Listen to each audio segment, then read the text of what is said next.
مەترسی ئەوە هەیە ئەم ساڵی خوێندن لە هەرێمی کوردستان هەژمار نەکرێتن بەهۆی بایکۆتی مامۆستایان لە وڵەکانی خوێندن.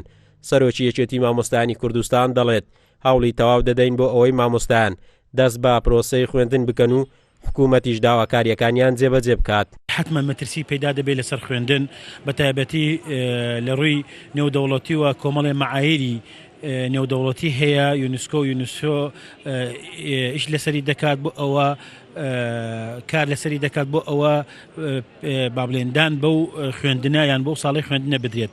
بەڵام جارێک کات ماوە ئێمە تەنها وەکو بڵین بیشەوەیەکە قوتابخانە دەستی پێ کردووە و زۆر لە شوێنەکانیش کە دەستی پێکردە قوتابخانەکان بە تەواوەتی نەچوونەتە ناو قۆناغی خوێندنەوە.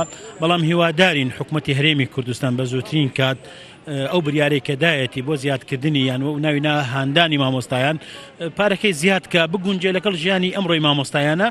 دوای ناڕەزاییەکانی مامۆستایان لە بەرامبەر بڕی ئەو پاشەکەوتەی لە موچەکانیان دەجێڕدرێتەوە، حکوومەت بڕیاریدا ماگانە بڕی 6 ملیار دینار وەک کاندان و پاڵپشتی بەسەر مامۆستایان دابەش بکرێت. وەزیری پەروەردەی هەرێمیش ڕای دەگەێنێت ناردنی پارە لەلایەن حکوومەتی عێراق بۆ مامۆستایان بڕیاری لەسەر نەدراوە.